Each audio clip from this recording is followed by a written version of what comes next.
اپنے من میں ڈوب کر پا جا سراغ زندگی. قرآن کیا کہتا ہے؟ وَفِي أَنفُسِكُمْ أَفَلَا تُبْصِرُونَ.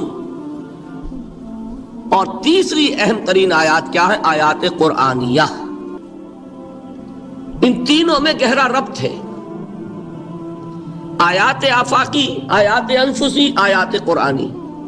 ان میں تدبر کے ذریعے، غور و فکر کے ذریعے انسان ایمان حاصل کرے. یہ ٹاپ کا ایمان ہے، یہ انٹلیکچوئلز کا ایمان ہے، یہ صدیقین کا ایمان ہے.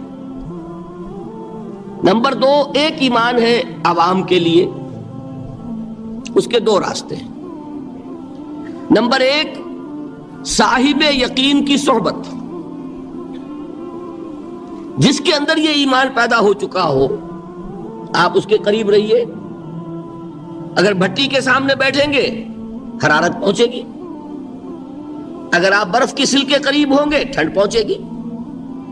صاحب ایمان کی صحبت اختیار کریں گے، ایمان سرایت کرے گا.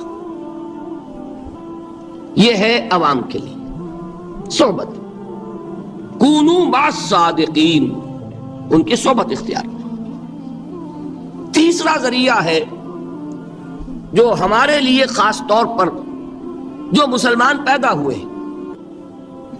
اب ایک بچہ ہے 7 سال کا، آپ نے نماز پڑھنے کی عادت ڈال دی، پڑھ رہا ہے، اگرچہ غیر شعوری عمر سے شروع کر دیا اس نے. روزہ رکھتا ہے، 9 برس کا ہو گیا، روزہ رکھنا شروع کیا. یہ اعمال جو ہیں ان سے بھی ایک یقین پیدا ہوتا ہے. جیسے یقین سے عمل پیدا ہوتا ہے، ایسے ہی عمل سے بھی یقین پیدا ہوتا ہے. جب مداومت کرتے رہیں گے اس پر تو اس سے بھی ایک یقین کی کیفیت انسان میں پیدا ہو جاتی ہے. سورہ حجرات میں جو بحث آئی ہے اس کے آخر میں یہی ہے کہ اے نبی، یہ بدو جو دعوے دار ہیں ایمان کے، یہ آپ پر احسان دھر رہے ہیں. یمنون علیک ان اسلموا قل لا تمنوا علی اسلامکم بل اللہ یمن علیکم ان ہداکم للایمان ان کنتم صادقین. یہ آپ پر احسان دھر رہے ہیں کہ ایمان لے آیا. نبی ان سے کہیے مجھ پر اپنے ایمان کا کوئی احسان نہ دھرو، اپنے اسلام کا، بلکہ اللہ تم پر احسان دھرتا ہے کہ اس نے تمہیں ایمان کے راستے پر ڈال دیا ہے.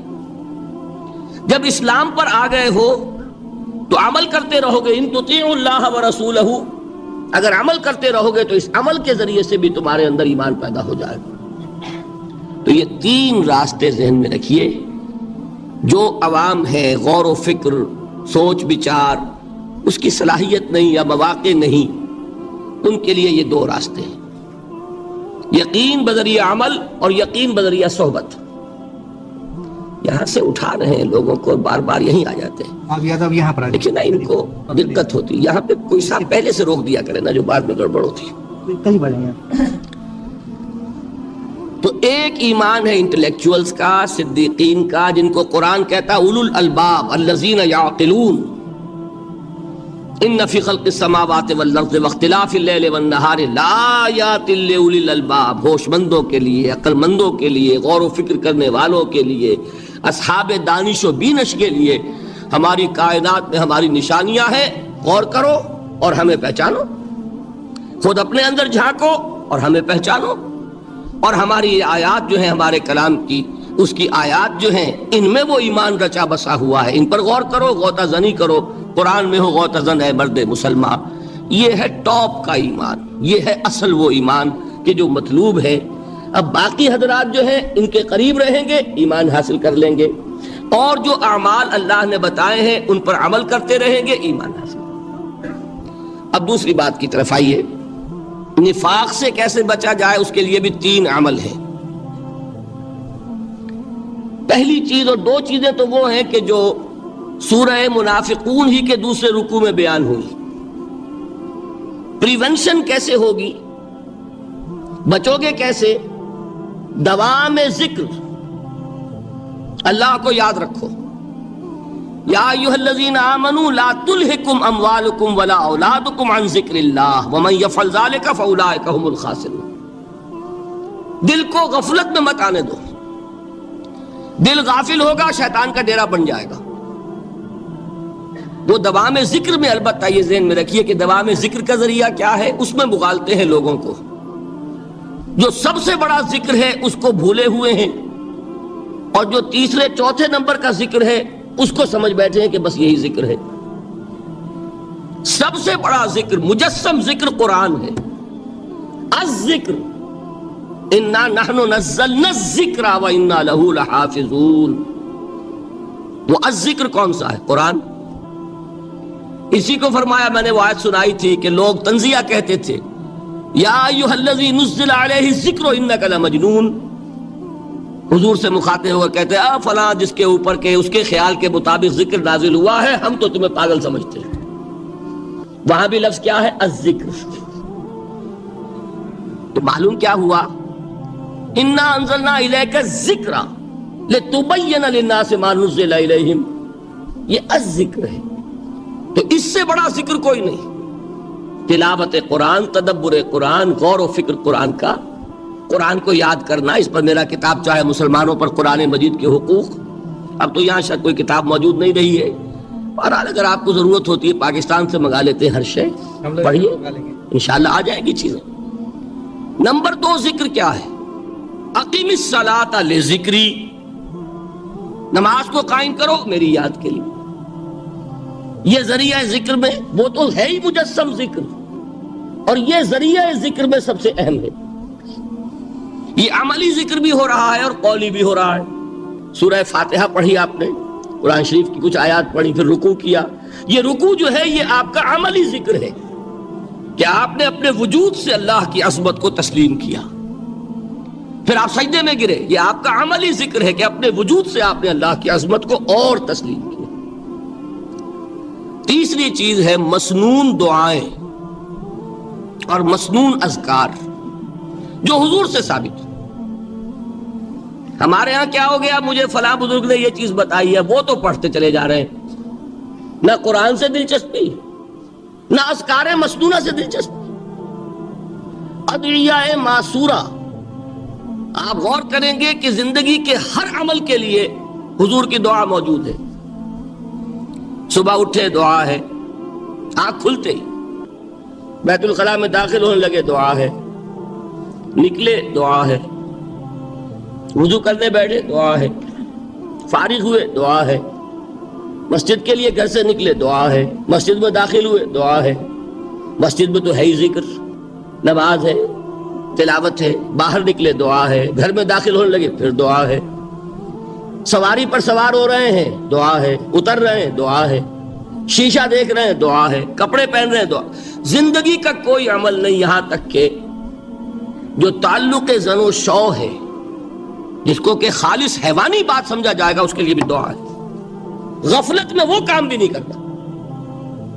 سمجھ رہے ہیں آپ؟ اب آپ غور کیجئے، اس میں کوئی اضافی وقت نہیں لگا، کوئی اضافی پوسچر اختیار نہیں کیا آپ نے، یوں بیٹھو، اس طرح بیٹھو، یوں کرو. کوئی آپ کا وقت اضافی نہیں لگا. جو کام کر رہے ہیں اور آپ اللہ کو یاد کر رہے ہیں، اور وہ اللہ کی یاد اس کام کی مناسبت سے ہے. ان عطیہ معصورہ سے 2 تعلق جڑ گئے انسان کے. دعا کس سے کر رہے ہیں؟ اللہ سے. جڑا کہ نہیں؟ اور یہ الفاظ کس کے ہیں؟ محمد رسول اللہ کے. تو آپ کے 2 تعلق جڑ گئے. آپ اپنی جی سے گھڑ کر دعا مانگیں گے تو پہلا تعلق تو ہو جائے گا، دوسرا نہیں ہوگا. بہتر سے بہتر دعا مانگ لیں آپ.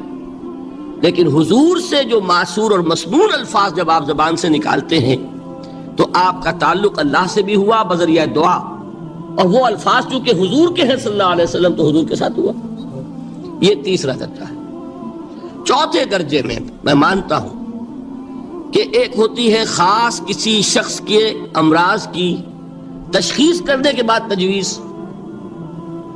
کوئی اگر طبیب ہے، ماہر طبیب روحانی، وہ آپ کو دیکھے گا تو اندازہ لگائے گا کہ آپ میں کیا کمی ہے، اس کے مطابق آپ کو ذکر بتائے گا. بھئی فلاں آیت کا مراقبہ کیا کرو. کسی میں بزدلی ہوتی ہے، کسی میں مال کی محبت زیادہ ہوتی ہے، کسی میں توکل کی کمی ہے، کسی میں شہرت کی خواہش ہے، نمایاں ہونے کا جذبہ ہے، کسی میں تکبر ہے. سب کا ایک سا برس تو نہیں ہوتا نا. تو یہ در حقیقت اندھے کی لاٹھی سے نہیں چلنے والی بات. یہ تو ماہر کا کام ہے کہ وہ تجویز کرے کہ تمہارے لیے خاص طور پر ذکر یہ ہے. در حقیقت ہمارے جو یہ سلسلے تھے سلوک کے، یہ بڑے ماہر ہوتے تھے، یہ لوگ بڑے ماہر اطباء تھے. یہ جو علم نفسیات ہے اس کے ہمارے صوفیاء سے بڑھ کر کبھی کوئی عالم گزرا ہی نہیں دنیا میں. فرائیڈ کیا ہے اور ایڈلر کیا ہے اور یونگ کیا ہے، بچے ہیں. ہمارے صوفیاء کرام نے جس طرح انسان کی نفسیات کو سمجھا اور وہ ان کی مناسبت سے تجویز کرتے تھے. لیکن اس کو رکھا جائے گا چوتھے نمبر پر. جیسے مولانا احمد علی صاحب فرمایا کرتے تھے، بھائی اس آیت کا مراقبہ کیا کرو. مراقبہ کیا مانی؟ اب انہوں کو ان الفاظ کو بھی ہم نے خام خواہ کچھ خاص ایک شکل دے دی. مراقبہ کیا؟ توجہ کرنا، دھیان کرنا، خاص اس آیت کے اوپر، اس کے معانی پر اپنے ذہن کو جمانا. وہ کیوں ہے؟ تاکہ آپ کے اندر جو کمی ہے اس کی تلافی اس سے ہو. لیکن یہ کہاں آئے گا؟ چوتھے نمبر پر. سمجھ گئے؟ تو نفاق سے بچنے کا ذریعہ، پریونشن کیا ہے نفاق سے؟ دوام ذکر. نہ تمہیں تمہاری اولاد، نہ تمہارے اموال، نہ تمہاری تجارت، نہ کاروبار اللہ کے ذکر سے غافل نہ کر سکے. پنجابی میں کہتے ہیں کہ ہتھ کارول اور دل یارول. کام کر رہے ہیں آپ، لیکن یہ کہ دل اللہ کے ساتھ لگا ہوا ہے، زبان تر ہے اللہ کی یاد سے. جو قرآن یاد ہے، گاڑی میں آپ بیٹھے جا رہے ہیں، 2 گھنٹے آپ کو کار میں لگانے ہیں، قرآن شریف پڑھتے جائیے. اس سے بڑا ذکر ہی کوئی نہیں. یہ ہے پریونشن. اب اگر مرض ہو جائے تو کیا؟ اس کے لیے 2 چیزیں ضروری ہیں. ایک دیکھیے، عجیب ہے یہ، نفاق کا علاج انفاق سے. صرف ایک الف لگا نا. انفاق کے معنی اور ہے. یہ بنا ہے کس سے؟ نفقت الدراہم، پیسے ختم ہو گئے، مک گئے. یا نفق الفرس، گھوڑا مر گیا. تو مال کو کھپانا، لگانا اللہ کی راہ میں. اگر دل میں نفاق کی کوئی آلائش آئی ہے تو اس کا ازالہ ہوگا انفاق فی سبیل اللہ سے. مال اللہ کی راہ میں دیجئے، صدقہ کیجئے، خیرات کیجئے، دیجئے، اللہ کے دین میں لگائیے. جتنا لگائیں گے نفاق دھل جائے. اس لیے کہ اصل سبب نفاق کا ہے ہی حب دنیا، دنیا کی محبت. لہذا اس کا ازالہ ہوگا جو سب سے محبوب شے ہے، مال. انہ لحب الخیر لشدید. مال محبوب ترین ہے کہ نہیں؟ لہذا اس کو اللہ کی راہ میں لگائیں گے تو وہ نفاق دھل جائے گا. اور ایک اور چیز ہے جو بہت اہم ہے، بہت ہی شعوری طور پر اس کا اہتمام کیجئے. جس وقت دین کے کسی فرض کی انسان کو سمجھ آ جائے، اس کا شعور پیدا ہو جائے، پھر ڈیلے نہ ہو. ذرا سا ڈیلے جو ہے اس پر عمل کرنے میں، یہ در حقیقت نفاق کو جڑ پکڑنے کا موقع دینا ہے. Immediate action. ایک بات سمجھ میں آ گئی، فوراً عمل کرو. اس میں شیطان کیا کرتا ہے؟ ذرا ٹھہر جاؤ، ابھی دیکھو یہ فرض ہے، یہ ذمہ داریاں ہیں، یہ کرنا ہے، وہ پھر لگا دینا اپنے آپ کو. بہت سے لوگ کہتے ہیں بس یہ ریٹائرمنٹ کے بعد تو سارا میں دین کے لیے وقف کر دوں گا. اول تو خدا کے بندے، تمہارے اندر رہ کیا جائے گا ریٹائرمنٹ کے بعد؟ سارا تو کھپ چکو گے، رہ کیا جائے گا؟ دوسرے یہ کہ یہ بھی جان لیجئے کہ کار دنیا کسے تمام نہ کر. ریٹائرمنٹ کے بعد کون فارغ ہو جاتا ہے؟ بیٹوں بیٹیوں سے فارغ ہوئے تو پوتے پوتیاں موجود ہیں، نواسے نواسیاں موجود ہیں. کبھی بھی وہ بوجھ ختم نہیں ہوتا زندگی کا. وہ تو یہ کہ آج بات سمجھ میں آئی ہے تو آج عمل ہونا چاہیے. قرآن مجید میں سورہ انعام میں بڑی شدید وعید آئی ہے. الفاظ ہیں یہ، وَنُقَلِّبُ أَفْئِدَتَهُمْ وَأَبْصَارَهُمْ كَمَا لَمْ يُؤْمِنُوا بِهِ أَوَّلَ مَرَّةٍ. انسان پر ایک حقیقت کا انکشاف ہوا کہ یہ بات حق ہے، فوراً تسلیم کرے. کسی مصلحت کی وجہ سے، کسی بزدلی کی وجہ سے، کسی لالچ کی وجہ سے، کسی اپنی سیادت یا قیادت کی وجہ سے. کیسے مان لوں؟ لوگ کہیں گے کہ یہ نیچے ہو گیا، وہ اونچا ہو گیا جس کی بات مانی.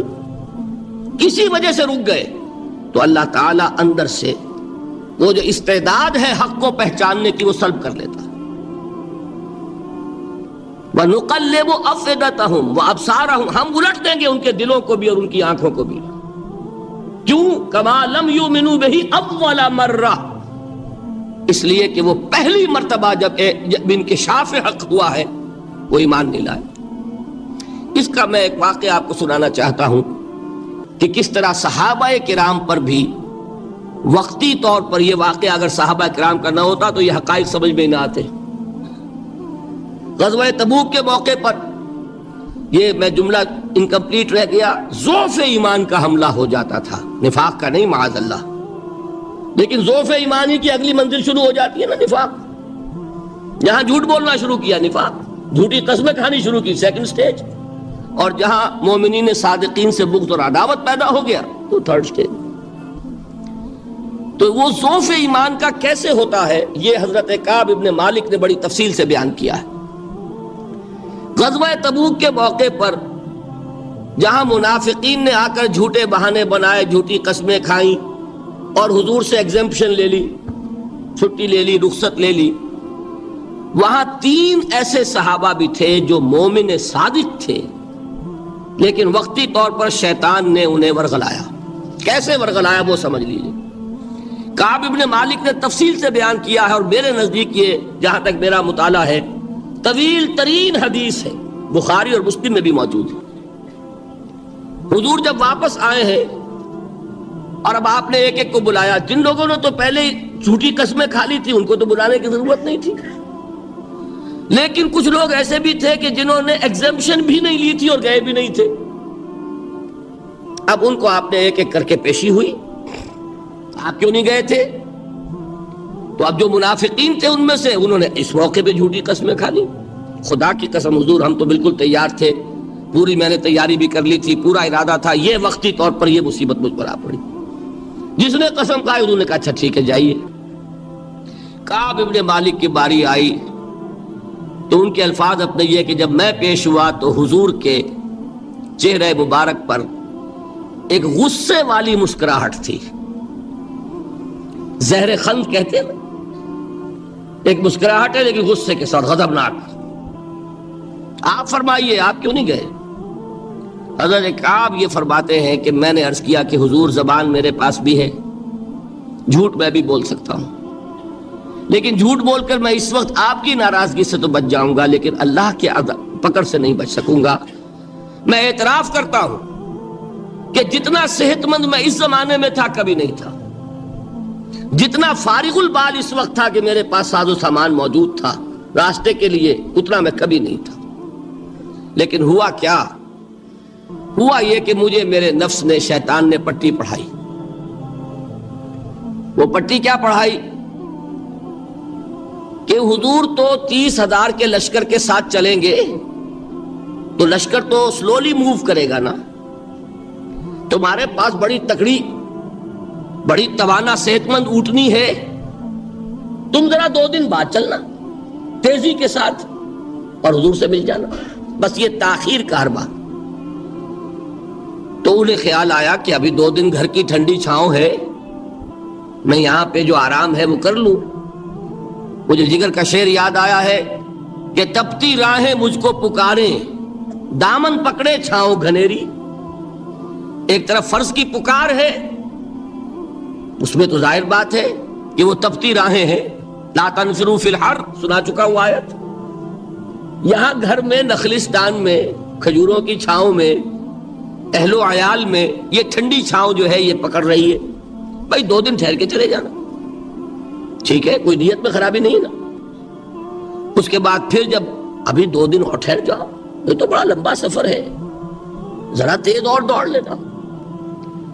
تو فرماتے ہیں کہ حضور میں اسی طریقے سے تاخیر و تعویق میں پڑا رہا، یہاں تک کہ ایک روز اچانک مجھ پر یہ چیز منکشف ہوئی کہ اب تو میں چاہے کتنا بھی تیز چل لوں میں آپ سے نہیں مل سکتا، میرے اعصاب ڈھیلے ہو گئے، اس طرح میں محروم رہ گیا۔ حضور نے بائیکاٹ کا حکم دیا صحابہ کو، 3 صحابہ تھے ایسے، 2 اور تھے جنہوں نے اسی طریقے سے اعتراف کیا۔ حضور نے حکم دے دیا کوئی ان سے گفتگو نہ کرے، سوشل بائیکاٹ۔ بڑی سخت سزا تھی جو دی گئی ہے، اس کی بڑی تفاصیل ہیں، اللہ تعالیٰ شوق دے تو وہ حدیث پوری پڑھی ہے، میں نے تو 2 جمعوں میں ایک مرتبہ صرف اس ایک حدیث کو بیان کیا تھا۔ شاید کہیں کیسٹس ہوں میرے ہاں، ہمارے نمبر کوئی مجھے یاد نہیں ہے، لیکن یہ بڑی عجیب حدیث ہے۔ لیکن اس میں جو اصل سبق ہے وہ کیا ہے؟ اس طریقے سے شیطان لے تو لال، تاخیر، تعویق، ابھی کیا جلدی ہے، ذرا اس کام سے فارغ ہو لو، ذرا پھر ترافی کر لینا، ذرا زیادہ زور سے کام کر لینا، یہ وہ چیز ہے کہ جو وہ تو خیر صحابی تھے، بچ گئے، اگر وہاں جھوٹی قسم بھی کھا دیتے تو گئے تھے۔ یہ تو اتنا ہی ہے نا، مردی و نامردی قدم فاصلہ دارت، اس میں تو یہی ہے کہ ذرا ایک جھوٹی قسم کھا دیتے، جھوٹے بہانہ بنا دیتے تو اب ضعف ایمان نہ رہتا، وہ نفاق کی سرحد شروع ہو جاتی۔ وہ اللہ تعالیٰ نے ان کو بچایا، لیکن یہ کہ ہم کیسے بچیں گے اگر ہم نے یہ روش اختیار کی؟ لہذا 3 کام، دوام ذکر نمبر 1، اس کی میں شرح کر چکا ہوں، 4 اذکار یاد کر لیجئے گا ان کو، ورنہ کیا فائدہ۔ نمبر 2، انفاق فی سبیل اللہ، نفاق کا علاج انفاق سے۔ نمبر 3، یہ عادت اپنے اندر پیدا کیجئے شعوری طور پر کہ جب ایک حقیقت واضح ہو جائے فوراً اعتراف کہ ہاں بھائی بات ٹھیک ہے آپ نے، جب ایک فرض کا احساس ہو جائے فوراً اس کی ادائیگی کے لیے آغاز۔ تاخیر و تعویق ہے کہ جس سے پھر نفاق کو موقع ملتا ہے۔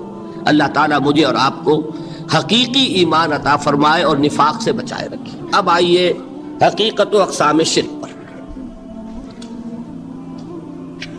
دیکھیے، ہر شخص یہ جانتا ہے کہ اسلام دین توحید ہے۔ ایک لفظ میں اگر کہیں گے تو اسلام کا سب سے بڑا وصف، سب سے بڑی علامت توحید۔ وہ جو اقبال نے کہا کہ توحید کی امانت سینوں میں ہے ہمارے، آسان نہیں مٹانا نام و نشاں ہمارا، تو توحید ہے۔ توحید کی ضد ہے شرک، ٹھیک؟ اس سے میں ایک نتیجہ نکالتا ہوں، کوئی مسلمان جان بوجھ کر مشرک نہیں ہو سکتا، یہ میرا نتیجہ ہے۔ جان بوجھ کر مشرک نہیں ہو سکتا، وہ شرک میں مبتلا ہوگا تو ناسمجھی میں ہوگا، نادانی میں ہوگا، وہ اسے شرک نہیں سمجھے گا۔ یہ ممکن نہیں ہے کہ کوئی مسلمان ہو، گیا سے گیا مسلمان، گزرا سے گزرا مسلمان، گھٹیا سے گھٹیا مسلمان، لیکن وہ شرک کو شرک سمجھتے ہوئے اس میں آلودہ ہو جائے۔ ہوتا کیا سمجھ میں نہیں آتا کہ شرک، تو ضرورت بہت ہے کہ ہم یہ پہچانیں کہ یہ شرک ہے کیا۔ دوسری بات یہ جان لیجئے، ہمارے دین میں ناقابل عفو جرم کون سا ہے؟ شرک۔ 2 مرتبہ بیان فرمایا گیا سورہ نساء میں صرف، ان اللہ لا یغفر ان یشرک بہ ویغفر ما دون ذلک لمن یشاء۔ اللہ تعالیٰ اسے تو ہرگز نہیں بخشے گا کہ اس کے ساتھ شرک کیا جائے، ہاں اس سے کم تر جس کو چاہے گا معاف فرما دے گا۔ نوٹ کر لیجئے، اس کی بھی اندر بھی اوپن لائسنس نہیں ہے کہ بقیہ سارے گناہ لازماً معاف کر دے گا، یہ نہیں ہے۔ اس سے تو آپ میں جرت پیدا ہو جائے گی، باقی سب کیے جاؤ، یہ نہیں، جس کو چاہے گا بخش دے گا، لیکن امید ضرور دلا دی کہ شرک سے کم تر کوئی گناہ ہو تو اس کے بخشش کی بغیر توبہ کے اللہ تعالیٰ نے امید دلائی۔ توبہ سے تو شرک بھی معاف ہو جائے گا، اس سے مراد کیا ہے؟ بغیر توبہ کے۔ اللہ تعالیٰ نے فرمایا کہ اور گناہوں کے بارے میں تو امید کی جا سکتی ہے، لیکن شرک کے بارے میں ہرگز نہیں۔ اہمیت واضح ہو گئی مزید۔ نمبر 3، اس شرک کی ہماگیریت کا عالم یہ ہے کہ سورہ یوسف کی آیہ مبارکہ ہے، وَمَا يُؤْمِنُ أَكْثَرُهُمْ بِاللَّهِ إِلَّا وَهُمْ مُشْرِكُونَ۔ انسانوں کی اکثریت کا حال یہ ہے کہ وہ اللہ پر ایمان نہیں رکھتے مگر کسی نہ کسی قسم کے شرک کے ساتھ۔ یہ یونیورسلٹی ہے اس کی کہ اللہ کو بھی مان رہے ہیں لیکن کسی نوع کا شرک جو ہے وہ بھی لگا رکھا ہے۔ وَمَا يُؤْمِنُ أَكْثَرُهُمْ بِاللَّهِ، انسانوں کی اکثریت کا حال یہ ہے کہ وہ ایمان نہیں رکھتے اللہ پر، الا وہم مشرکون، مگر یہ کہ کوئی نہ کوئی شرک بھی کرتے ہیں۔ چوتھی بات یہ سمجھیے، کہ شرک ہر دور میں بھیس بدل کر آتا ہے. یہ ضروری نہیں ہے کہ شرک کی جو قسمیں آج سے 200 برس پہلے تھیں صرف وہی آج بھی رہے. ہو سکتا ہے کہ بالکل نئی شکلیں اس شرک نے اختیار کر لی. اس سے کیا نتیجہ نکلا کہ اگر اجتہادی بصیرت نہیں ہوگی تو ہو سکتا ہے کہ ایک شخص جو ہمارے سابق علماء نے لکھ دیا کہ یہ چیز شرک، یہ چیز شرک، یہ چیز شرک، یہ چیز شرک، آج سے 500 برس پہلے کا انسان بڑے سے بڑا عالم دین اپنے زمانے کے شرک کو پہچان کر تو لکھ سکتا ہے. اس سے تو آپ بچ رہے ہیں. امام ابن تیمیہ نے اس کو شرک قرار دیا، اس کو شرک قرار دیا، اس کو شرک قرار دیا. کوئی شخص ہے جو اس سے تو بچ گیا. امام صاحب کی دی ہوئی بصیرت سے اس نے ان جو اقسام ہیں شرک کی ان کو پہچان لیا. لیکن یہ عین ممکن ہے کہ آج کے شرک کو وہ نہ پہچان رہا ہو. اپنی جگہ وہ سمجھ رہا ہو اپنے آپ کو بہت بڑا موحد، جبکہ اس دور کا جو شرک ہے اس میں ملوث ہو. اس کو میں نے کہا ہے کہ اس شرک کے بارے میں بڑی اجتہادی بصیرت کی ضرورت ہے. فارسی کا ایک شعر ہے، بڑا پیارا شعر ہے، بہر رنگے کے خواہی جامہ می پوش، من انداز قدت رامی شناسم. اپنے محبوب سے کہہ رہا ہے شاعر کہ تم جس طرح کا چاہو لبادہ اوڑھ لو، میں تمہیں تمہارے قد سے پہچان لوں گا. کتنا ہی چھپا لو اپنے آپ کو، کیسے ہی لباس بدل لو، بہر رنگے کے خواہی جامہ می پوش، من انداز قدت رامی شناسم، میں تمہارے قد سے تمہیں پہچان لوں. یہ اگر بصیرت نہ ہو کہ شرک کو اس کے قد سے پہچان سکیں آپ، اس کے لیے ضرورت ہے اصولوں کی. دیکھیے جس طرح الجبرا کے اصول ہوتے ہیں، فارمولہ ہے، فارمولہ ہاتھ میں آ گیا، اب مسئلے حل کرتے چلے جا رہے ہیں، آپ اپلائی کرنے کی دیر ہے فارمولے کے. اگر آپ نے صرف گنتی کر کے کسی زمانے کے شرک وہ تو سمجھ لیے، لیکن وہ بصیرت باطنی حاصل نہیں ہوئی، اجتہادی بصیرت، وہ اصول ہاتھ میں نہیں آئے کہ جس سے آپ پہچان سکیں، تو ہو سکتا ہے کہ اس دور کے شرک کو آپ نہ پہچان سکیں. اس کے لیے ضرورت ہے کہ اصل اصول ہاتھ میں آ جائیں تاکہ ان اصولوں کو اپلائی کریں. ایک بات مجھ سے اور سن لیجئے، میرا اپنا یہ تاثر ہے، ہمارے دین میں خیر، بھلائی، نیکی، چاہے وہ نظریے کی ہو، علم کی ہو، عقیدے کی ہو، عمل کی ہو، اخلاق کی ہو، وہ سب کیا ہے؟ وہ توحید ہی کے شجرہ طیبہ کی شاخیں ہیں. اور شر، برائی، گمراہی، خیالات کی ہو، نظریات کی ہو، علم کی ہو، عقیدے کی ہو، عمل کی ہو، اخلاق کی ہو، سب کے ڈانڈے شرک کے شجرہ خبیثہ سے ملتے ہیں. اس شجرہ خبیثہ کے برگوبار ہے جو بھی برائی ہے، عمل کی یا علم کی، اور اس شجرہ طیبہ کے برگوبار ہیں جو بھی خوبی ہے، عمل کی یا عقیدے. یہ میرا تاثر ہے. اور جب تک اس انداز میں وہ آپ کو اندرونی رشتے ظاہر نہیں ہوں گے، آپ پر منکشف نہیں ہوں گے، وہ اجتہادی بصیرت جو ہے پیدا نہیں ہو سکے گی. اب آئیے ایک اور بات دیکھیے، شرک میں اور الحاد میں کیا فرق ہے یہ بھی ہم نہیں سمجھتے.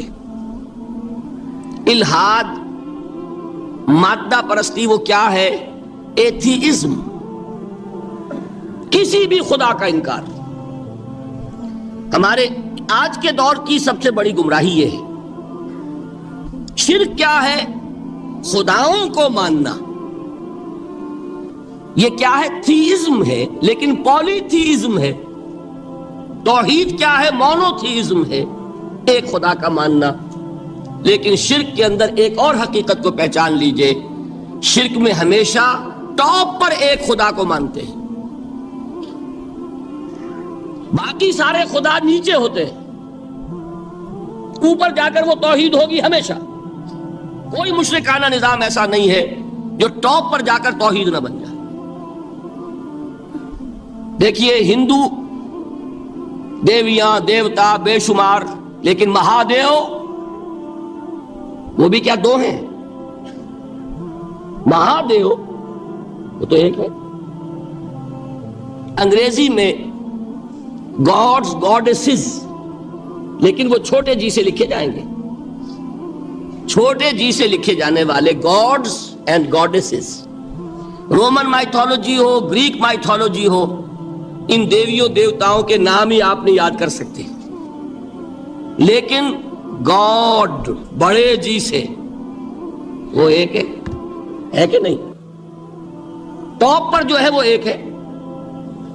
اس کو وہ بھی مانتے ہیں کہ اومنی پوٹنٹ، اومنیشنٹ، اومنی پریزنٹ، علی کل شیء قدیر، بکل شیء علیم، ہر جگہ موجود. وہ تو ایک ہی ہے، وہ تو کیپٹل جی سے لکھا جائے گا. باقی اس کے نیچے فوج ہے دیویوں کی، دیوتاؤں کی، خداؤں کی اور خدانیوں کی، وہ گاڈز اینڈ گاڈیسز ہیں.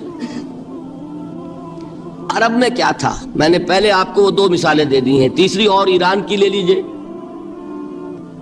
خیر کا خدا اور شر کا خدا اور، ایک یزداں ایک اہرمن.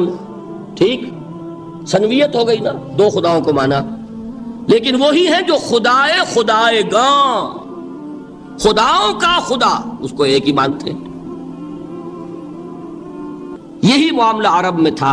اللہ وہ ایک ہی تھا ان کے ہاں. قرآن میں آتا ہے ان سے پوچھئے وَلَئِن سَأَلْتَهُم مَّن خَلَقَ السَّمَاوَاتِ وَالْأَرْضَ لَيَقُولُنَّ اللَّهُ. جب ان سے کہا جاتا ہے کہ کس نے پیدا کیا آسمان اور زمین کو، یہ فوراً کہیں گے اللہ نے. فَأَنَّىٰ يُؤْفَكُونَ. تو یہ ماننے کے بعد کدھر جا رہے ہیں؟ وہ کیا کہتے تھے کہ وہ بڑا اللہ تو ایک ہی ہے، لیکن چھوٹے آلہہ ہیں. آلہہ اور اللہ میں وہی فرق ہے جو کیپٹل جی کا گاڈ اور چھوٹے جی سے گاڈز اینڈ گاڈیسز. وہی فرق ہے کہ جو مہادیو اور دیویوں اور دیوتاؤں میں ہے، وہی وہاں تھا. اللہ وہ ایک اور سپریم، سب سے بالا تر، اس سے اوپر کوئی نہیں، تخلیق میں اس کا کوئی ساجی نہیں. لیکن اس نے کچھ آلہہ ہیں جنہیں کچھ اختیارات تقسیم کیے ہوئے ہیں. کچھ اس کے لاڈلی ہستیاں ہیں جو سفارش کر سکتی ہیں. بس یہ شرک تھا مشرکین مکہ کا. بات سمجھ رہے ہیں؟ اس کا جائزہ لیں گے تو آپ کو، اور جو آج شرک کی اقسام میں بیان کروں گا اس کو ہاتھ میں لیں گے تو کسی موحد کا تلاش کرنا مشکل ہو جائے گا. ڈھونڈ اب ان کو چراغ رخ زیبا لے کر. آج جن کا نام مسلمان ہے ان کی اکثریت کسی نہ کسی نوع کے شرک میں مبتلا ہے. اب آئیے اقسام شرک.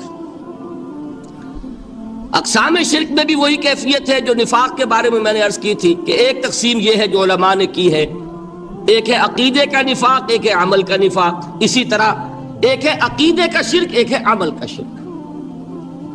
عقیدے میں نہیں ہے، عمل میں ہے. ایک تقسیم آپ نے سنی ہوگی شرک جلی، شرک خفی. ایک ہے ننگا شرک، کھلم کھلا شرک. ایک ہے چھپا ہوا شرک جو نظر نہیں آتا.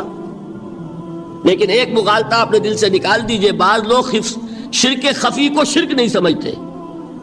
یہ بہت بڑی غلطی ہے. اگر وہ شرک نہ ہوتا تو حضور اسے شرک نہ کہتے. کوئی اور لفظ، عربی زبان کا دامن جو ہے محدود نہیں ہے، پھر اس کے لیے کوئی اور لفظ اختیار فرمایا جاتا ہے. وہ شرک، لیکن ایک شرک ہے جلی جو نمایاں ہے، نظر آ رہا. ایک ہے شرک خفی جو نظر نہیں آ رہا.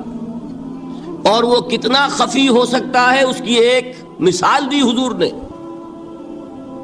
شرک خفی اتنا خفی ہو سکتا ہے، ذرا مبالغہ دیکھیے جو حضور نے بات کو سمجھانے کے لیے مثال میں جو مبالغہ اختیار فرمایا. ایک سیاہ اندھیری رات میں ایک سیاہ پتھر پر ایک سیاہ چیونٹی کو رینگتے ہوئے دیکھنا جتنا مشکل ہے، اتنا ہی شرک خفی کا پہچاننا مشکل ہے. بتائیے، آپ نے فرمایا انا افصح العرب، میں عرب کا فصیح ترین انسان ہوں. اس سے آگے کوئی مثال دی جا سکتی ہے؟ اندھیری رات، تاریک رات، پتھر سیاہ، چیونٹی سیاہ، کون دیکھ سکتا؟ جتنا اس کو دیکھنا ناممکن ہے اتنا ہی شرک خفی کا پہچاننا مشکل ہے. گویا کہ اس سے تو اللہ ہی بچائے گا تو انسان بچے گا۔ ایک آخری بات تمہیداً اور عرض کر دوں، پھر میں چلوں گا اقسام پر۔ میری جو باتیں آپ کے سامنے آئی اس سے ایک منطقی نتیجہ نکلتا ہے، کوئی شخص اگر حقیقتاً شرک سے بچ جائے، واقعتاً شرک سے بچ جائے، ہر قسم سے بچ جائے، اس سے بھی اوپر کوئی انسان ہوگا۔ گویا کہ یہ آخری منزل ہے، یا یوں کہیے کہ جس شخص کے بارے میں اللہ تعالیٰ یہ مان لے کہ میرا یہ بندہ شرک سے بری ہے، اس سے بڑی سند کوئی ہے؟ دی ہائیسٹ ٹیسٹیمونیل، سب سے بڑی سند، سب سے بڑی تعریف جو بندے کی ہو سکتی ہے وہ کیا ہے؟ یہ مشرک نہیں۔ یہی وجہ دیکھیے آپ قرآن مجید میں حضرت ابراہیم کے ذکر میں دیکھیں گے، ابراہیم کا مقام کیا ہے؟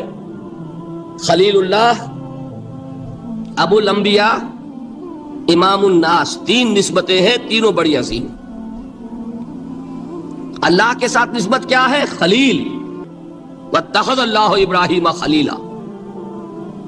ابو الانبیاء، کتنے نبی ہیں ان کی نسل میں؟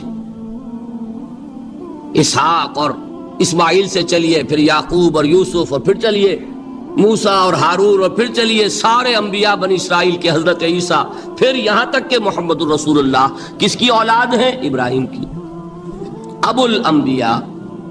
اور نمبر 3، انی جاعلک للناس اماما، امام الناس۔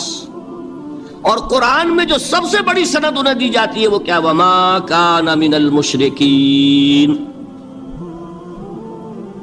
وہ ابراہیم مشرکین میں سے نہیں تھے۔ معلوم ہوا کہ یہ سب سے بڑی سند ہے، سب سے بڑا سرٹیفکیٹ ہے، سب سے بڑا ٹیسٹیمونیل ہے جو اللہ کی طرف سے کسی کو مل جائے۔ میں جو اقسام شرک بیان کرنا چاہتا ہوں تو میری تقسیم ذرا مختلف ہے۔ اب وہ ذرا اپنے ذہن میں وہ نقشہ بنا لیجئے، آپ بنایا کرتے ہیں، ایک اس کو پھر 3 میں تقسیم کیجئے۔ شرک کی 3 بڑی بڑی قسمیں ہیں۔ شرک فی الذات نمبر 1، شرک فی الصفات نمبر 2، شرک فی الحقوق نمبر 3۔ اور یہ میں عرض کر دوں آپ سے پہلے ہی، یہ مضمون بہت طویل ہے، میں آج صرف یہ کروں گا کہ خاکہ مکمل کر دوں۔ اب اس خاکے میں رنگ بھرنا، وہ تو ایک موضوع پر شرک فی الذات پر پوری تقریر ہونی چاہیے، شرک فی صفات پر ہونی چاہیے۔ ایک ایک گھنٹے کے میرے 6 کیسٹ ہیں اللہ کے فضل و کرم سے، جو کئی سال سے وہ پھیل رہے ہیں۔ 6 گھنٹے میں نے ان چیزوں کو بیان کیا، وہ موجود ہوں گے، لیکن آج وہ خاکہ ذہن میں بنا لیجئے، اور کچھ آپ کو الجبرے کے فارمولے ہاتھ میں آ جائے تاکہ خود آپ میں صلاحیت پیدا ہو جائے پرکھنے کی کہ اس فارمولے کو اپلائی کر کے دیکھ لیں یہ شرک ہے یا نہیں۔ یہ 2 کام تو میں انشاءاللہ آج کر دوں گا، آپ مطمئن رہیں۔ باقی یہ کہ تفصیل، وہ تو ہر سلسلے میں تفصیل پھر بہت ہوگی، وہ شوق ہو تو وہ کیسٹ آپ سنیے۔ تو 3 تقسیمیں ہو گئی۔ شرک فی الذات، اللہ کی ذات میں کسی کو شریک کر دینا، یہ سب سے زیادہ نمایاں، سب سے زیادہ جلی، سب سے زیادہ عریاں، اور اللہ تعالیٰ کو سب سے زیادہ مبغوض اور ناپسند شرک۔ شرک فی الصفات نمبر 2، یہ ایک علمی مسئلہ ہے جس میں آدمی ٹھوکر کھا جاتا ہے اگر محتاط نہ ہو۔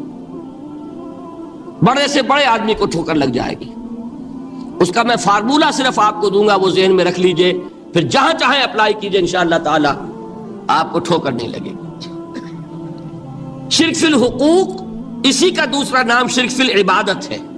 اللہ کا حق کیا ہے بندے پر؟ بندہ اللہ کی عبادت کرے، لیکن اس کو 5 اس کے مظہر ہیں، وہ ان میں گن کر بتا دوں گا کہ یہ شرک فی العبادت ہے۔ السلام علیکم ورحمۃ اللہ وبرکاتہ۔ اس طرح کی مزید نئے دلچسپ ویڈیوز دیکھنے کے لیے ہمارے چینل کو سبسکرائب کریں تاکہ ہر نئی آنے والی ویڈیو آپ تک پہنچ سکے۔